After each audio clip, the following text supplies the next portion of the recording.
So basically, this is just some stuff about me or whatever, but basically, okay, so let's get into the application process. We got dental school specialty placement history. I would rank as the #1 factor. All right. What is your guy each year? What is Roseman placing into oral surgery? What do you think? I don't know, maybe 1 or 2. Not Right, 1 to 2. 1 to 2 out of how many in your class? You said that class had what, 85? Yeah, I think it was 85, and then before that, it's been about that same number. So right now we have a class of 100 though for the upperclassmen in our class. Yeah. 100 each? Yeah. Yes. Now it's 100 each class. Okay. Okay. 1 to 2 a year. Yeah. Okay. So that percentage is what it is. Whether you say it's high, whether you say it's low, it is what it is. Right. You guys got to recognize that your year is each of your years is most likely going to place, again, 1 to 2 in that year into oral surgery. That's a huge factor. At NYU, the numbers they're less than that. At Stony Brook, where I came from, 1 year above, we had 44 in our class, and we placed 4 into oral surgery. And we typically get between 3 and 6, 7. So knowing that, that's really important when you're applying, right? It gives you an idea of what to expect, what to anticipate. And therefore, I rank that as #1. #2, obviously, guys, class rank and GPA. Basically, same as that, CBSE score. After that, letters of recommendation. No faculty is going to give you a bad letter of recommendation, right? But they need to know you. They need to see you in the OR working with them. They need to have history. They need to have years of history with you. They need to know you in and out of the classroom, didactically and clinically, right? These are really important because you could kind of, everyone told me keep it all OS. I had a perio faculty write one of mine. So you don't need OS. It worked out for me, all right? You need to pick people that know you. Externships, guys, the magic number here is 3. We'll get to this. Research, not required, maybe preferred, and then pass application portal, just so you guys know the steps here. And then last but not least, when you get interviews. Let's move on. So the specialty, it's only an approximation. Dude, you guys can have 4 in your year at Roseman Place, okay? It's been done at schools, right? My last year, was it like 9 orthos got into ortho. That was unheard of. So it's just an approximation. It helps you guys anticipate what you're getting yourselves into. Class rank, you don't need to be #1. That's very important. People ask me, what would you recommend as far as academics through dental school to get into oral surgery? I recommend do the best you can, but do not change your personality. A lot of people, they're like trying to be competitive, or they're trying to discourage others to try to make themselves look better, or just do the best you can. It's a teamwork thing. What, you're going to compete against everyone, and then all of a sudden you're in oral surgery, and now what? Now you're everyone's teammate? It doesn't work that way. Okay, different schools have different stats as well. Like you said, you're not ranked. Is that correct? So Scott, you told me that means it weights more heavy on the CBSE and externships, and I would agree with that. We'll go into that more. CBSE exam, you guys know this. Quick couple stats right here. It's 200 questions. You said 2 or 3 of you already took it. I read the email. They close scheduling the exam about 1 month out. So make sure you're scheduling at it's like 2 to 3 months out. Don't wait until 2 weeks before, okay? The portal's closed. That's something important. It's only twice a year. I would recommend studying for it about 3 months out. Start as early as you can, right? Don't burn yourself out, though. Don't be studying for this thing 2 months into D1 year kind of deal. I would not recommend doing that. The test itself is 5.5 hours. Good scores around 70. Things are getting more competitive, as you know. We're starting to push that 75 as a good score, right? Good letters of rec. I said all this. It's like 3 to 5 letters of rec. 1 needs to be from the dean. The 1 should be from the dean. 2 should be from the head of your oral surgery department, and the other 3 you pick. At least that's how we did it. And you can have non-OMFS. I would keep it 1. Externships is not required. The magic number is 3, guys. Last, I forgot to put on here, when you're scheduling your externships, schedule your externships at your reach schools. Do not do an externship. This was my strategy. Do not do an externship at a safety school. Why? Because what if you go there and you kind of rub up on a faculty not so comfortably? You just lost an interview at a safety school. say that was a reach school, right? And you rubbed them well. You had one great conversation at your externship at a reach school you never thought you'd get into.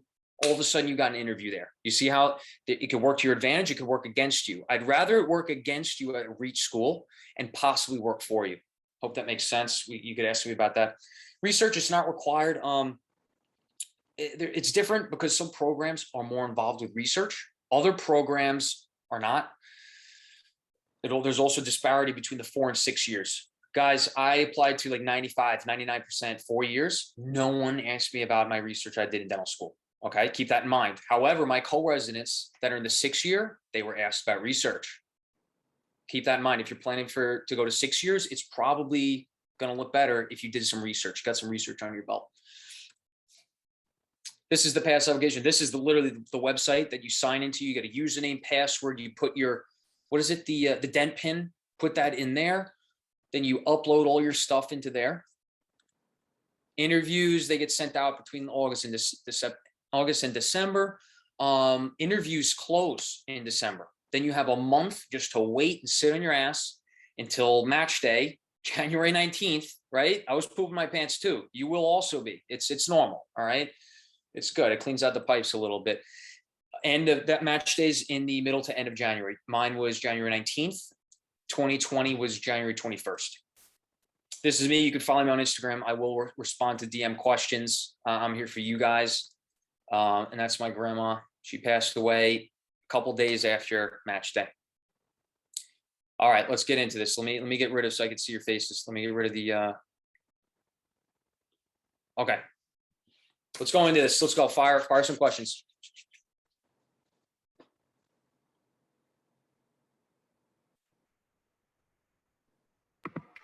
Dr. Gallagher, what Brendan, were Brendan, the... call me Brendan. Call me Brendan. Brendan, okay, thanks. My name's Nick.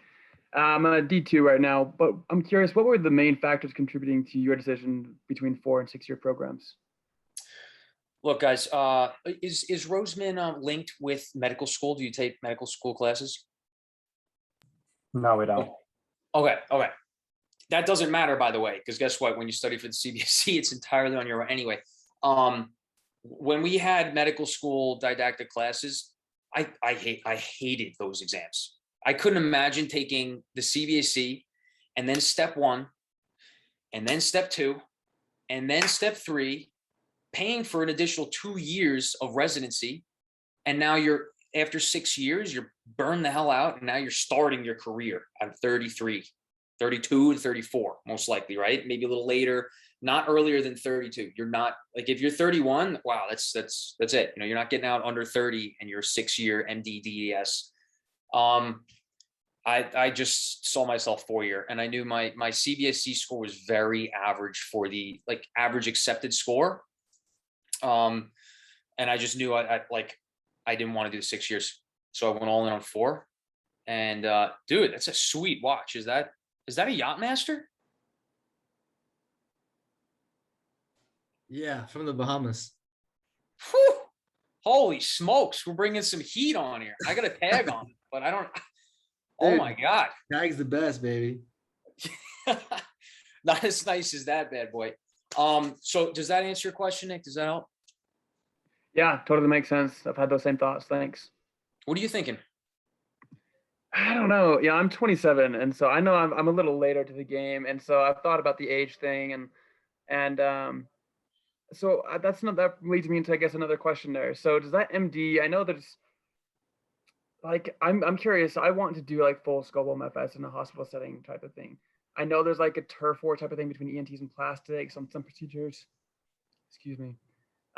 What has been your experience, or what do you see the future maybe of that type of doing full scope OMFS in the emergency type setting, or just in a hospital academic type setting? Is that possible? Is that doable? Is it being done? Is it kind of more difficult? Would the MD help? I guess that's kind of my question there. MD would help. In that type of setting, the MD definitely helps. It really does help. Is it necessary? No. You could do whatever you want. There's a guy who does face implants now. I think it's in the New York area. I don't know his name. I was talking when I was on my externship at Montefiore. The program director was telling me about this guy. He only has his DDS, and then he went on and on, but he did like fellowships, I think. That being said, if you have your MD, the doors are open to go on to further fellowships, training, degrees. It's not necessary, but it may help for especially that hospital setting. Who's primarily in a hospital besides nurses, PAs? Who's there? MDs. If you want to be able to, if you want them to respect you in certain conversations, it's a social thing. It has nothing to do with your, like MDs are super qualified, right? It's more of a social thing for you to be welcomed into certain conversations from what I've noticed. Otherwise, as you all know, MDs and DDSs after residency end up doing the same oral surgery 99% or more of the time. The only difference is some patients don't know their hand from their foot, and they just think that an oral surgeon has their MD. So we walk into their office, right? I don't see that being a problem. No. In the hospital setting, I would say it would help. Yeah, thank you. Thank you. Of course. All right, Brendan, I got one for you now. Let's go, Scott. All right, so kind of like a light mood question. What's your favorite thing about NYU's residency? What's your least favorite thing?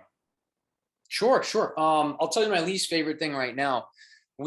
So it's a tight run ship. We have a lot of work to do, and we could probably take on one, maybe even two non-cads, but the program doesn't because they want the residents to have all of that training. Yes, even the bitch work, but in a way it makes sense because I'm here for 4 years, and this ties into the strength. Here for 4 years, I want to get hit in the face with the hydrant, right? I want to take it all on at once so that when I graduate, I'm able to handle the companies on top of the practice. I'm able to handle all the business side of the practice. I know how to handle the patients as well as your staff, right? Because you're dealing with everyone in the clinic setting here. At the same time, you have inpatients in the hospital you have to see every day, right? You have to check up to make sure they're going. There's a lot on your plate here. I wanted to be thrown in the deep end of the pool, figure out how to swim so that afterward, those 4 years, there's not anything I won't be able to do. And that's what I think you guys should be thinking about when you're going on these externships. Look at programs that let you do the work, that encourage you to do the work, that have you holding the sticks, right? Not them holding, like they show you and then you do the rest kind of thing. There's a lot of programs out there, and you'll see the attending does the entire procedure. Are you really learning in that environment? This is residency. It's called training for a reason. It's not didactic. It's not watch and then pretend like you're doing it.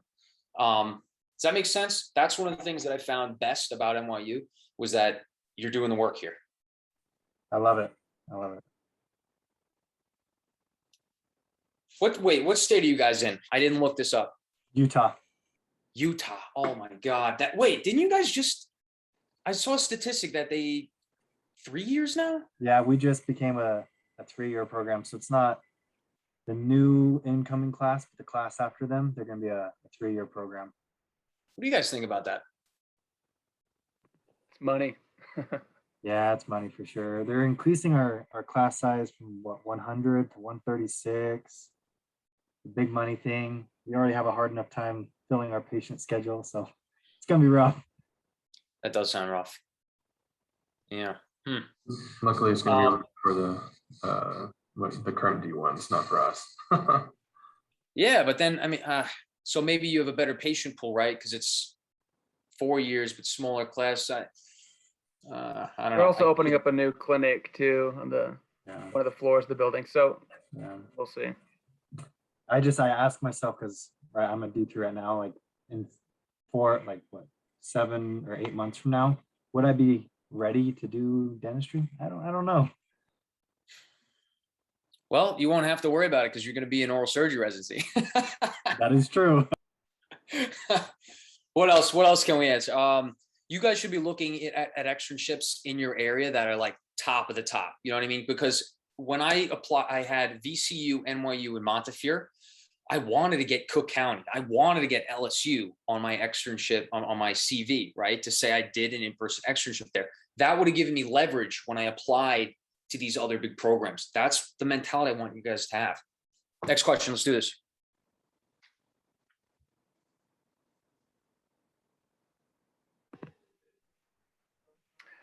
What is your plan after residency? I'm curious. I was born and raised on Long Island, New York. It's just right next to Manhattan, right? My family, I was born 2 hours. I was born close by, but I was raised 2 hours out. So not too far from Manhattan in the grand scope of things.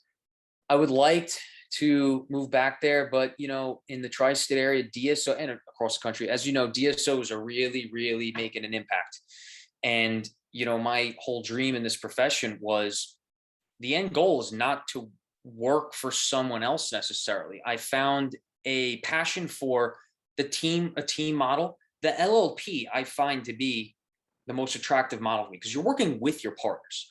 What happens when you sell out to a DSO and you had 3 partners that were working together, but now the DSO has you make everything you do, right? So now every bit of oral surgery you do now, that's the money you make. Before, everything you did went into the pot, and then everyone took out certain shares of the pot, right? So now you're at the back end of the bus, or let me put it this way, now you're at the front end of the bus and you're making entirely what you keep, but you're competing with the other head oral surgeon who does a lot. I don't want to be competing with someone. I want to be, every time you walk in the office, this is our office. When you get rid of that model, it no longer becomes, you see what I'm saying? People start to butt heads. We're oral surgeons. We're competitive people. That model doesn't work as well, at least in my mind. I've seen it plenty of times. I played college sports. I know how competition works. People need to know the difference between their opponents and their teammates. I think the DSO model, in some cases, some DSOs are fine, right? In the DSOs that I've seen, it turns the practice into a different nature.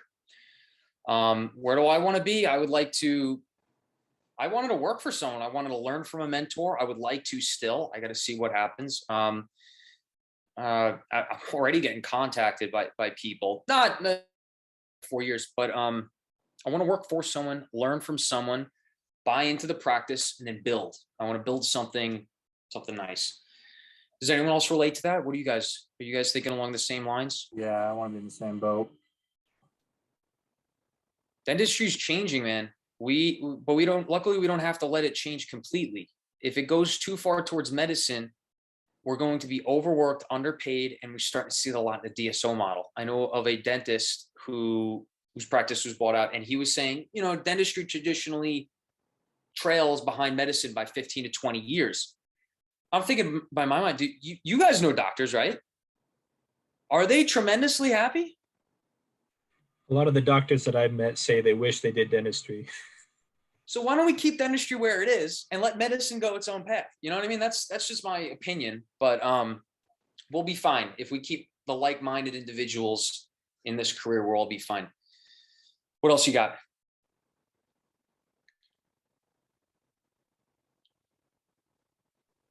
I have some questions typed up from a Q&A that we did earlier.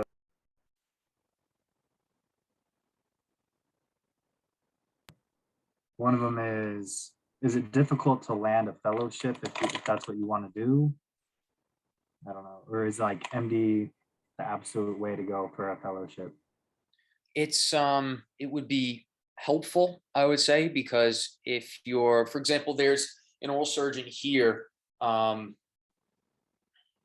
got his MD, and then he applied to Oklahoma to do a fellowship in cosmetics. He does like Brazilian butt lifts and the tummy tucks and and then he came back, and now he's going to start working here again once a month.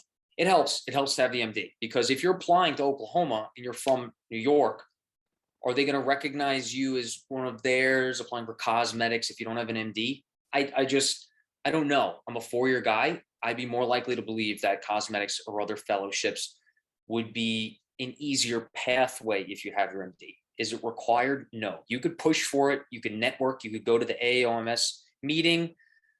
You can make your connections and do it. Absolutely.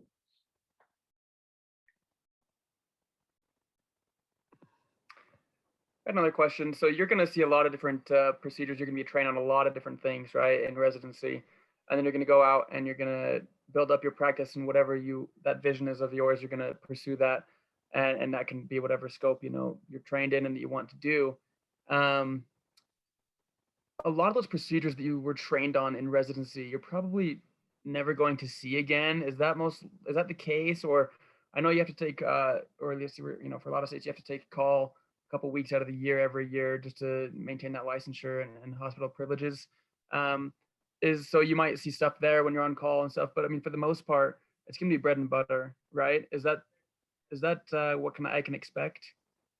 Well, Nick, you also told me that you're interested in working in a hospital setting for, I don't know if you meant like a majority amount of the time, but you said a chunk of the time. So yes, it may be bread and butter. It may be, oh, we're flexing over here. I saw that. It may be, it may be like you could also be an attending at a program. You may work there one day a week, right? And then your practice the other days. The oral surgeon practice that I had worked for as a surgical assistant, blah, blah, blah, they planned, it was like one Tuesday every month, the first Tuesday. So one day a month, that was an OR day. And they planned all their orthodontic every there. And then every other day of the month, they were in the office, bread and butter stuff. So it entirely depends on what you want to do, and you could do it. Whatever it is that you want, you could do it. That's pretty cool. See, that's one of the things I like, because there's a lot of different, you can niche down and do something, and it's cool. Okay, thank you. You're right. Yeah, you're right. And if you do work as an attending at a program, you're going to be in the OR a lot more, right? But then on those other days, you're in your practice doing bread and butter, or you're still at the clinic at the program doing bread and butter in the clinic, right? That's right.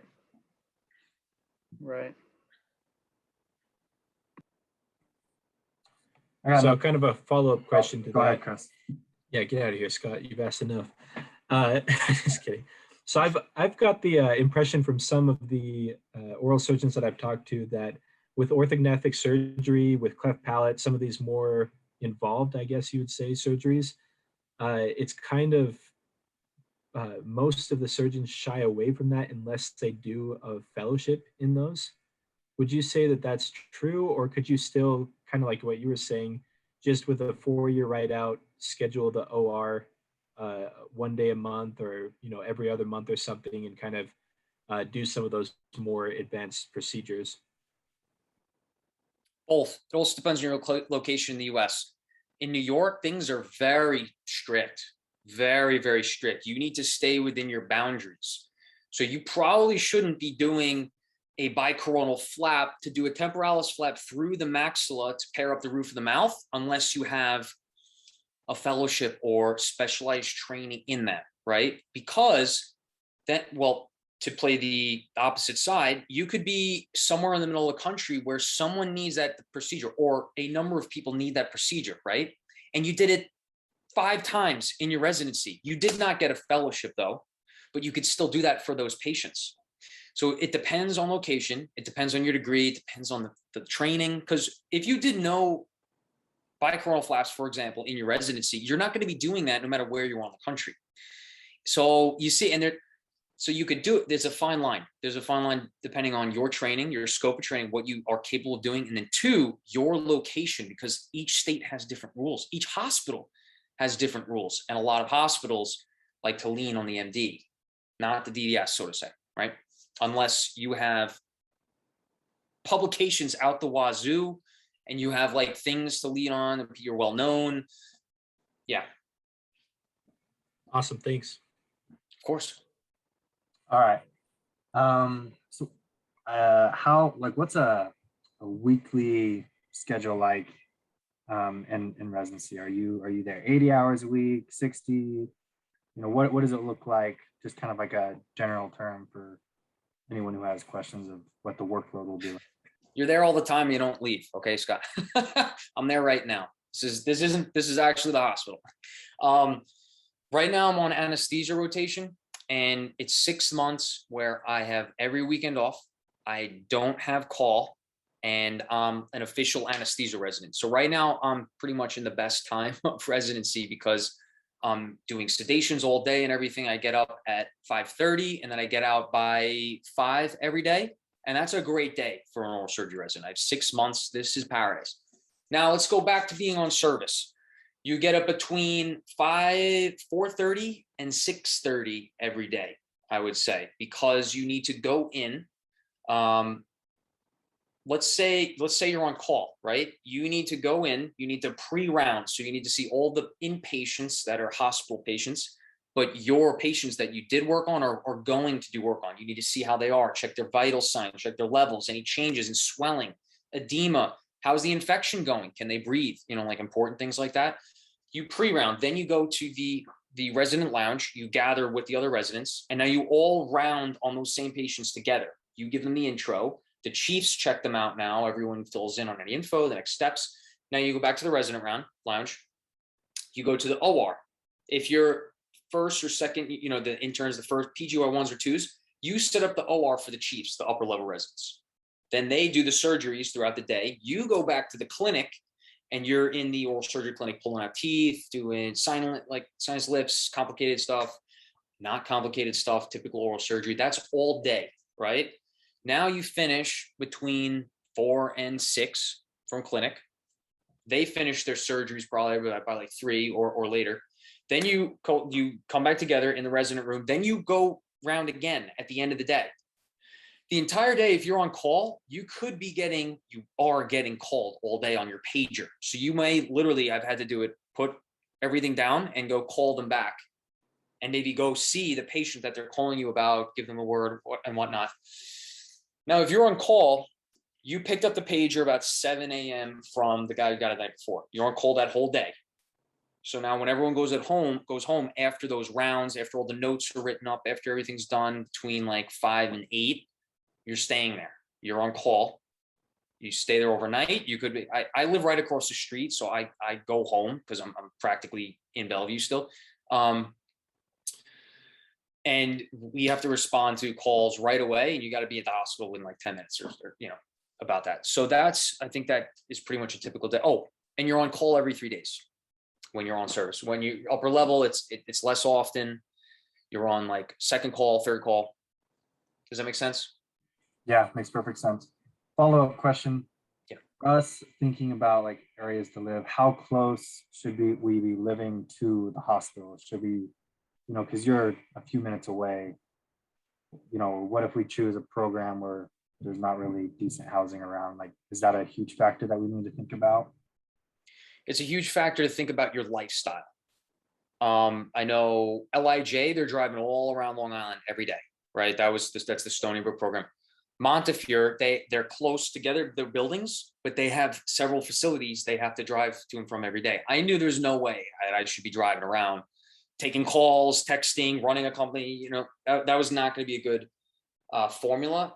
Having the self-awareness to know that I need to be as close to my residency program or dental school, that was it for there, as possible. Why? Because as soon as I get out, I'm putting up Instagram posts, I'm scheduling phone calls, I'm meeting with you guys right now, right? If I was commuting 30 minutes to the Upper East Side or more, like that would be very difficult to do. So I want to be as close as possible. I come home, drop my bags, get to the gym, do a 30 to an hour workout, come back upstairs, eat, study some stuff. While I'm on anesthesia rotation, I want to be a pharmacology expert. These are things that you could be thinking about. When I'm back on service, I'm reading the OMFS book, right? There's a little guide right here. Look at how adorable this thing is. It's so tiny. Look at it's just got fast facts all day long. And then I make an Instagram reel on it, put everything away for the day, have dinner and talk with you guys. If you're commuting, that's time out of your schedule that you don't have to waste. Okay. And knowing myself, I have very, very little time, but this is how we can have talks, right? I appreciate it. And that being said, maybe you don't work out, but you have a family. You want to spend time with your dude. Yeah, I know. I saw you on Instagram. You want to spend time with your family. You want to be driving back and forth. Are you kidding me? Right? So that was going to be my next question. There are quite a few of us on here that have, you know, wife and kids. Do you have anybody in your program that does have a family, and how do they kind of balance that lifestyle with them? Oh yeah, they have family. They have kids, wives, husbands. They don't balance it. It's all oral surgery. It's not easy.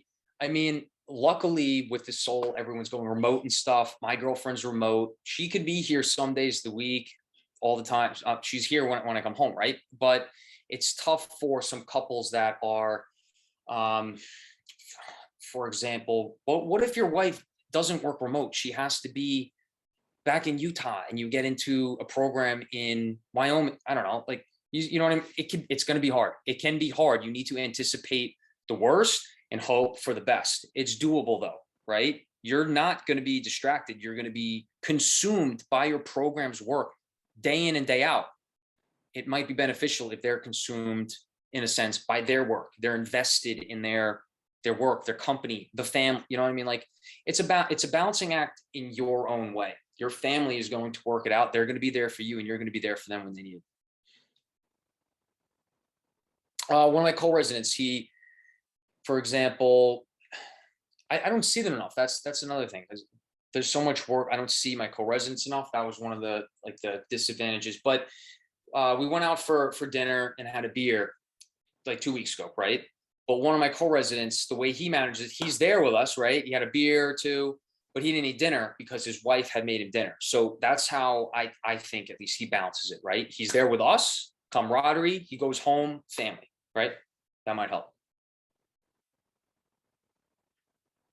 And I didn't get mad. Like, he didn't have dinner, so what? He still had a couple beers, you know? Next question. What do we got?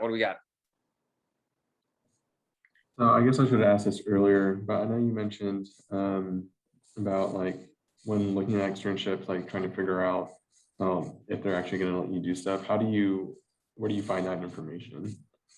Externship information? Mm-hmm. Get a list of programs you'd be interested in going to. I looked at that stupid student doctor network. I mean, look, let's be honest. A lot of the stuff in there isn't actually true, but it gets a bunch of likes and it's all fueled by reaction.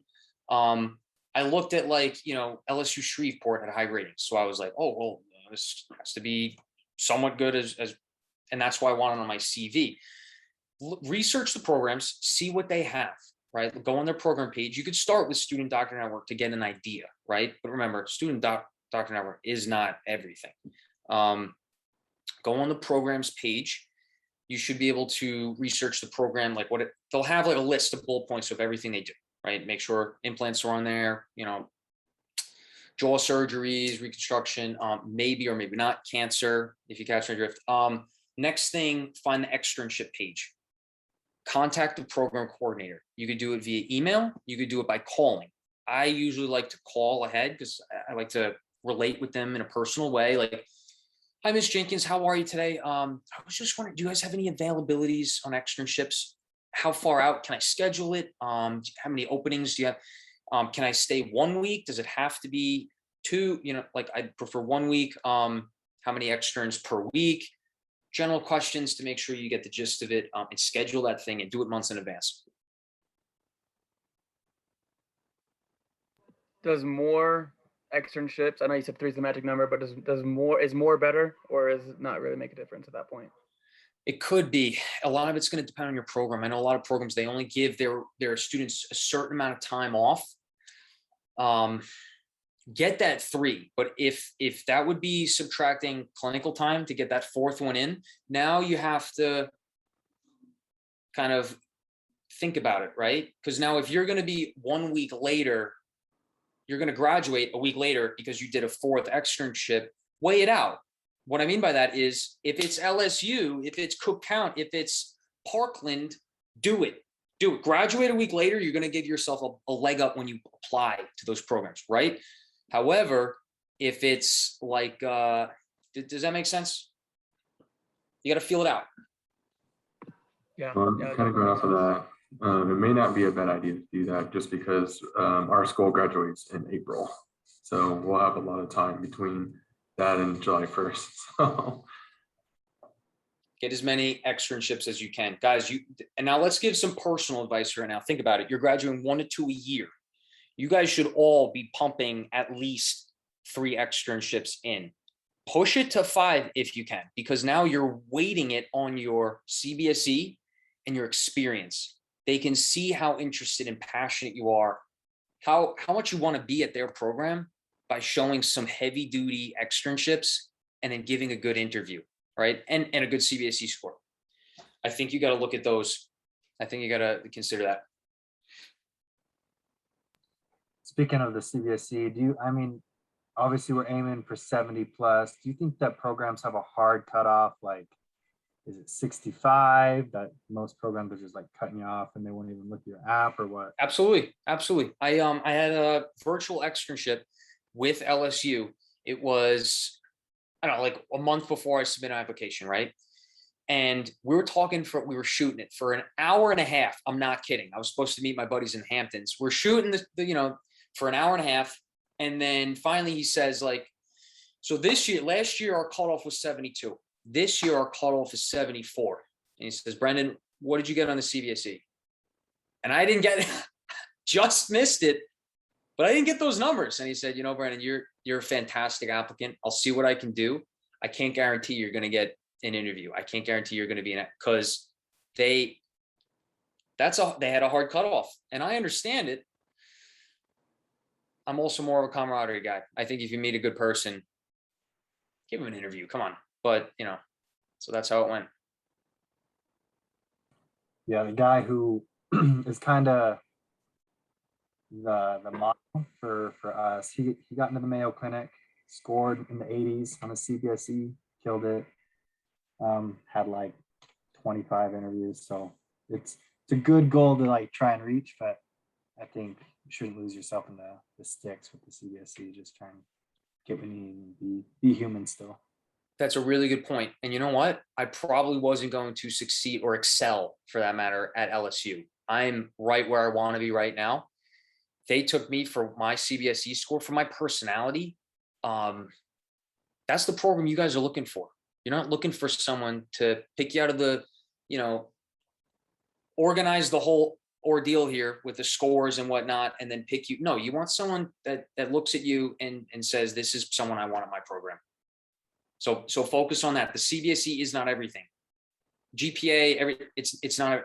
You as a person is everything, and the CBSE describes that. Your rank, or not rank for you guys, your GPA describes that. Your externships, you guys can all pick your own unique bundle of externships, as you should.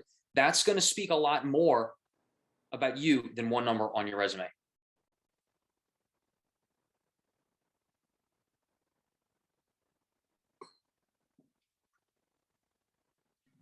Do you have anybody in your program that that did a non-cat year before they applied? And kind of like, when do you decide that that's the route that you should take? Obviously, like if you get a low CBSE score and you're not going to get accepted off of that, you should look into it. But can you kind of speak to the non-cat year?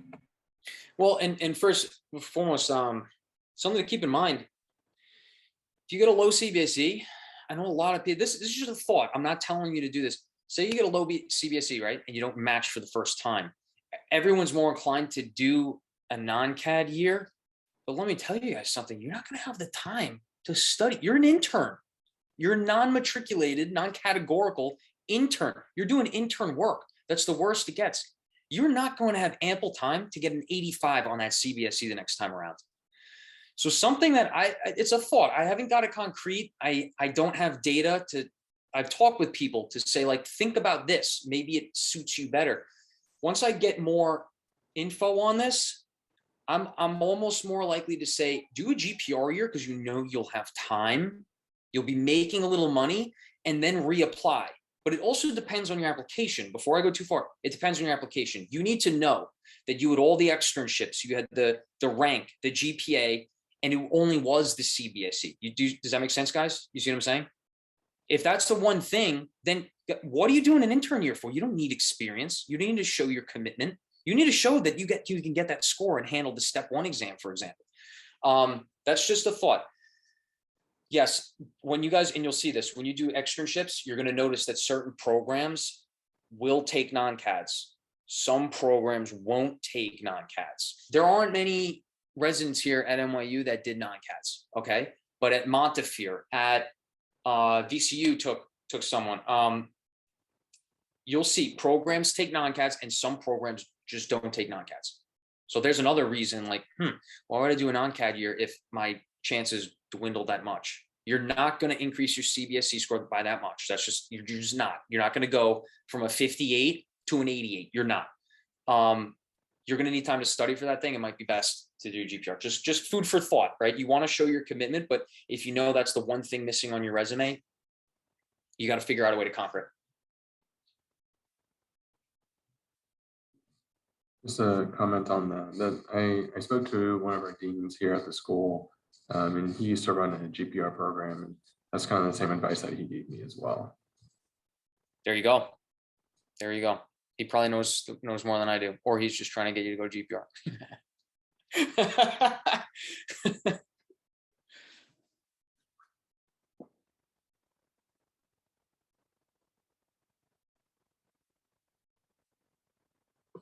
I got a question for you guys. Who skied Park City? Yeah, great spot. Oh my God, canyons. I loved Park City. Such a great town too. Couple beers after the slopes. All right, let's go. What more can I got for you? What time is it? 8:48. We got some time. Let's do this. Chris, I love the plants in the back too, by the way. I don't know if you could see them. Oh, you don't even know. My wife goes overboard, so we got like these plants, these ones, some up here. That goes hard. Well, that's pretty though. That's nice. You got a little setup.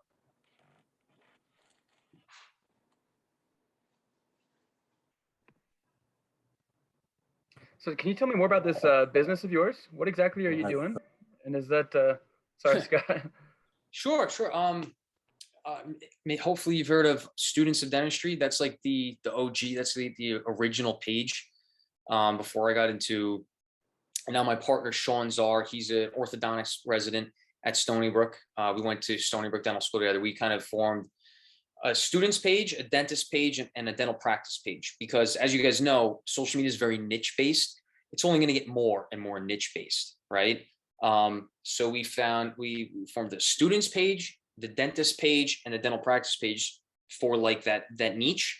And essentially what we do now is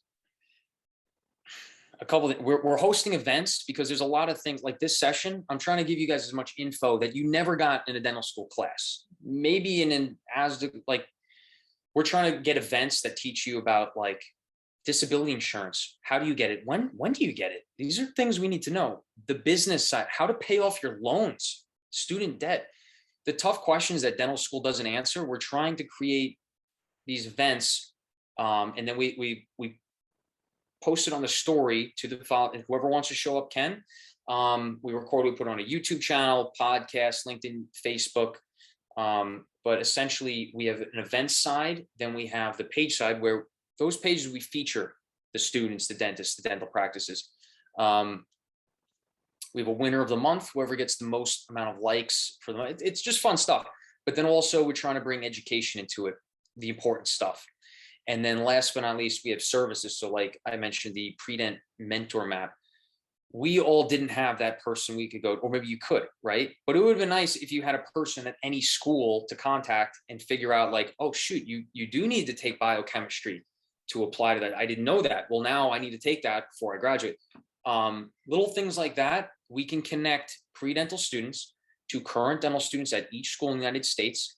And now we're putting all this information in a map so you can see the current tuition, the class size, the average DAT score. Within that, you could click on Roseman, and now we have you can see the current mentors there. You could submit for a mentor, and now we're creating a discussion board. So instead of student doctor network, we want to take all that information where it has like PA schools, nursing schools, medical schools.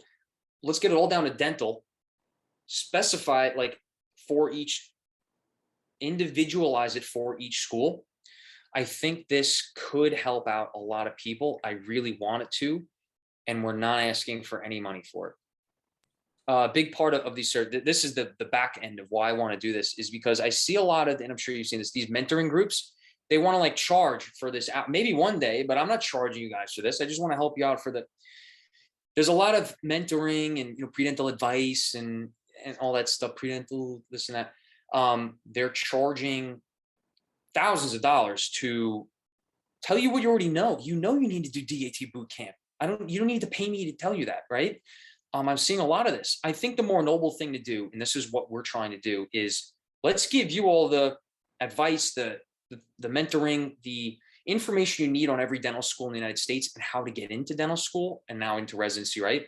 And now let's charge the loops companies that have all the money in the world. They could pay to sponsor this, right? You see what I'm saying? I'm not trying to prey on, young calves. No, let's feed on the whales. These people have money. They don't know where to market it.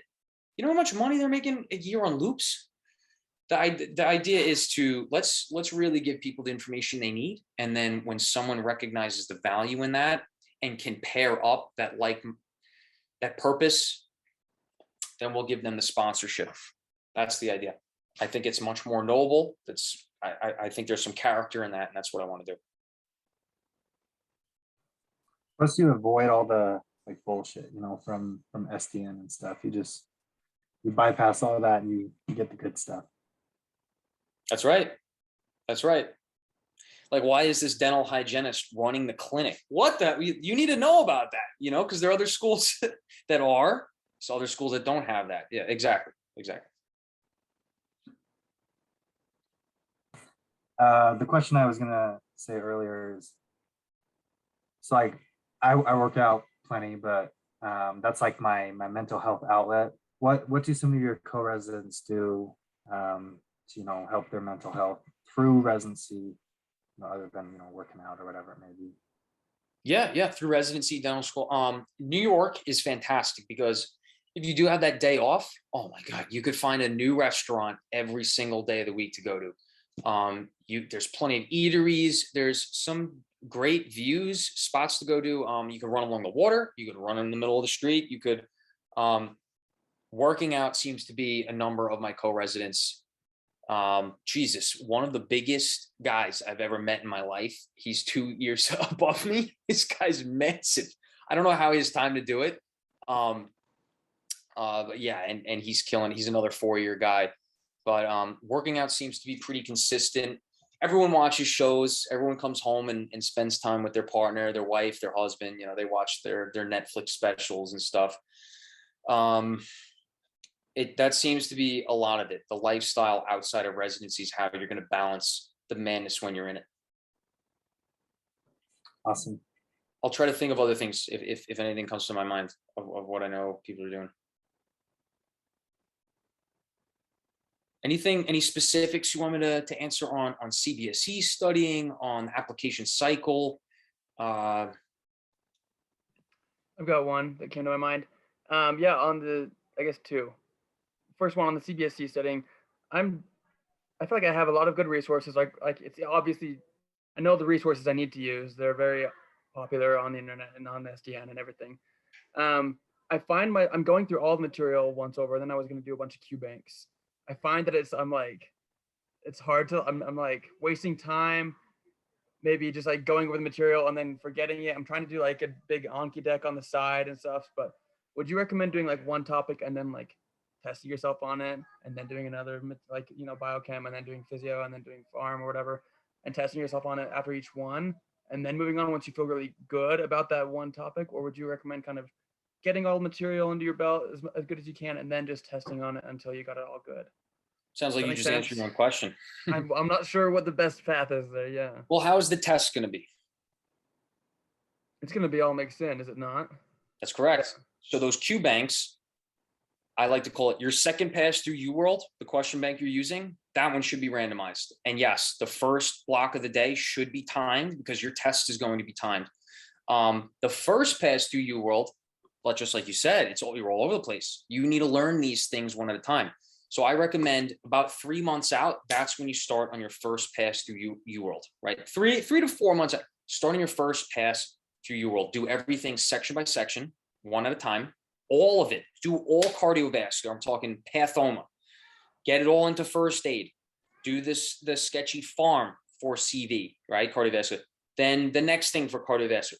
Now do all the questions in UWorld for cardiovascular. Once you have all that set and done, now move on to renal, Move on like that. Go through the entire thing one by one. Save sketchy micro, because I'm sure you guys are familiar with that. Save that for the end. That's the easiest one. Put that at the end, right? Get to the hard stuff first. Learn it. Break it down into block by block. Get through your first pass of UWorld like that, okay?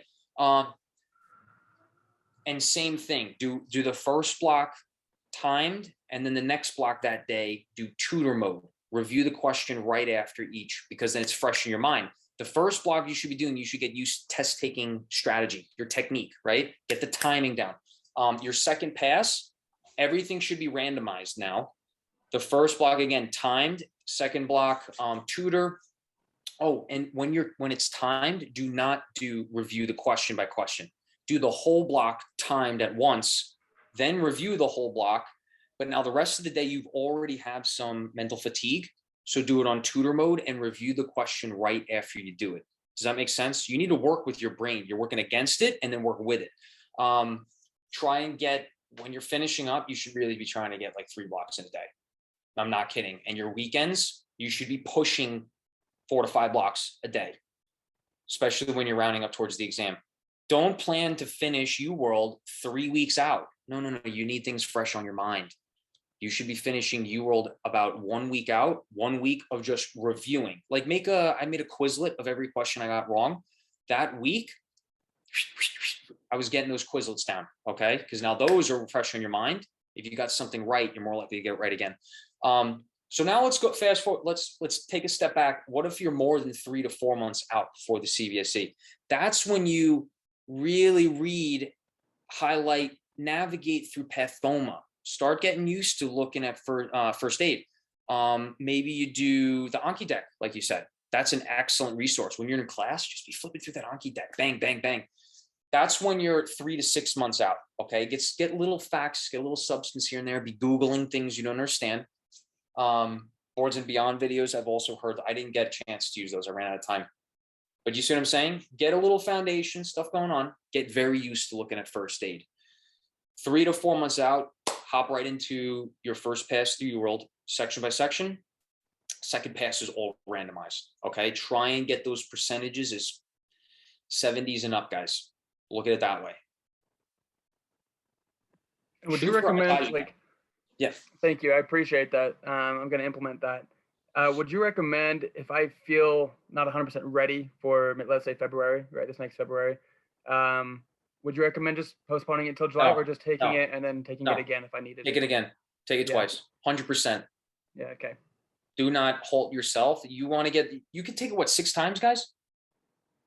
Take it as many times as you possibly can. Don't shortchange yourself like that. All right. And I think you understand why, right? You have nothing to lose by taking that exam. If anything, it's more practice. Use that. Use every chance you have. Yeah.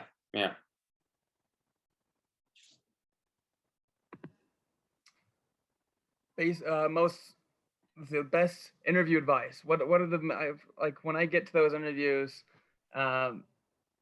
what would be your like main 2-3 pieces of advice for like the interviews that, you know, those couple days that you're there, like dealing with the residents, with the faculty, like who has a say, honestly, like on you? Do they all, like, conversation? Does every word you say matter? Should you stay 24/7 type of thing? Be yourself. I mean, look, everyone's going to say this. Everyone's going to tell you to be yourself.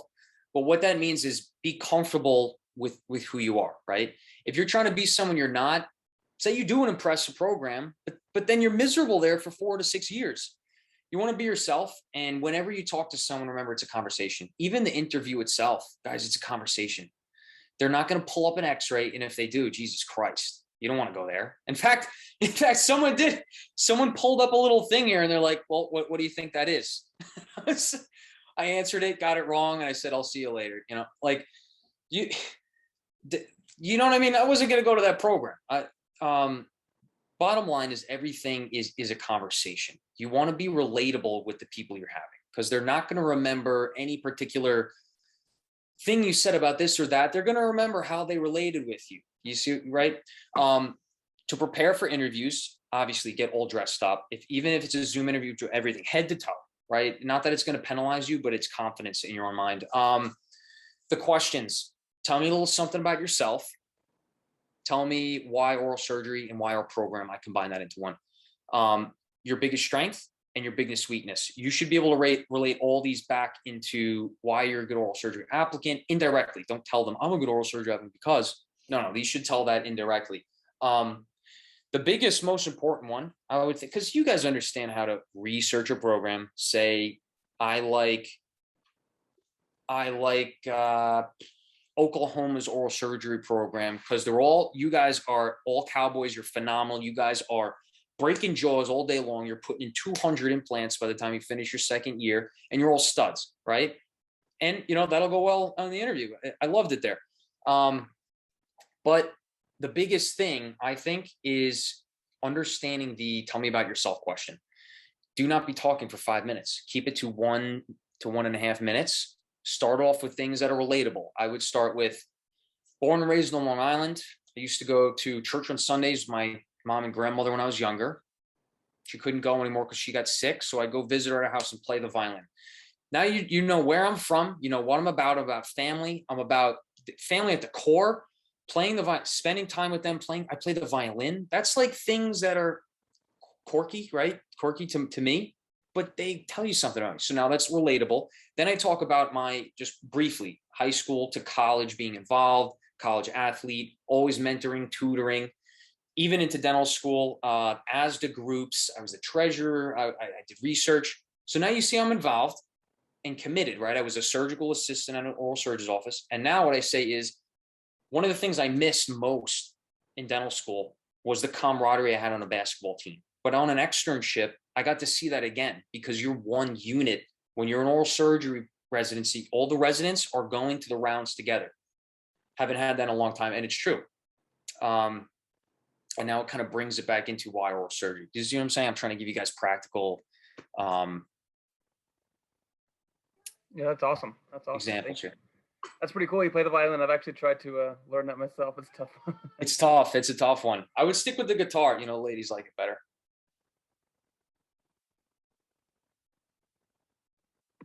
Well, thanks. I've taken a lot of the time. I think I'll hold my questions off. But No, please fire away. Anything I can do. Nothing else in my mind right now. But thank you. It's been great. Yeah, of course.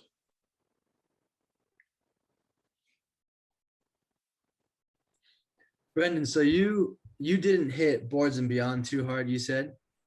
I couldn't. I didn't. I jumped right into first aid with what I was studying and whatnot. If I started 6 months out, it might have been beneficial to look at. Essentially, what you want to do in your studying process for the CBSE is you want to get all the information from these outside sources into first aid, or this is from first aid, sketchy micro, sketchy farm. That's it. So everything from pathoma, I read. Everything that wasn't in first aid, I wrote it from pathoma into first aid. Now pathoma is gone because you have it all in first aid. Then what I would do for you, if you have time to do it, do the boards and beyonds videos. Go outline it into the chapters on first aid, right? You following? Because once everything that isn't in first aid that was in boards, you have it in first aid, you could get rid of boards and beyond now and focus on first aid. What you're doing now is you're putting it all into first aid, and then sketchy microwave the pictures in your head, sketchy farm, same exact thing. But what you need is everything else needs to be in first aid. Because when you're doing these blocks, randomized guys, you're going to be thinking of one thing. You're going to be thinking of the picture of that page in first aid, and that's how you're going to remember it on the CBSE exam. Does that make sense? It's a lot of info across 6 months and more because you want to take it probably 2 to 3 times. Get everything in first aid, and you're going to know that book in and out. You need to consolidate. Sure, cool. Thanks, man. Another question that I was asked before that's related to that, they asked, do you need the latest book of first aid? There was like 20 more pages that they add in a year, or whatever it is, 10, 20 pages that they add in a year. I was like, that's too much for me. I'm going to stick with 2017 and just learn that thing inside out. Do you need the latest one? No, there's more information on it. It's probably less high yield. I don't know.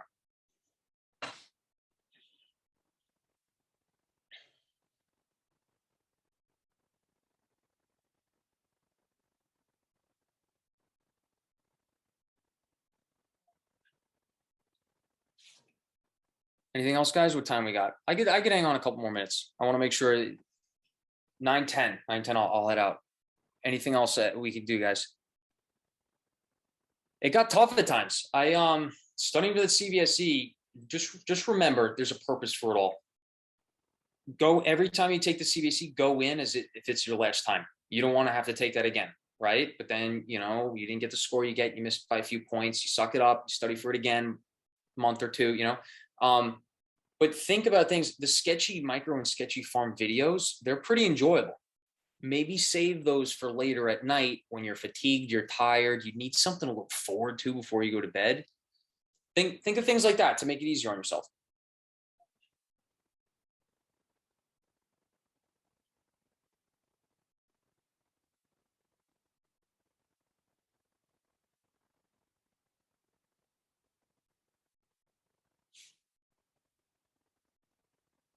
Nothing else coming to mind. Thank you, Brandon. Thank you guys. Thanks for putting this together.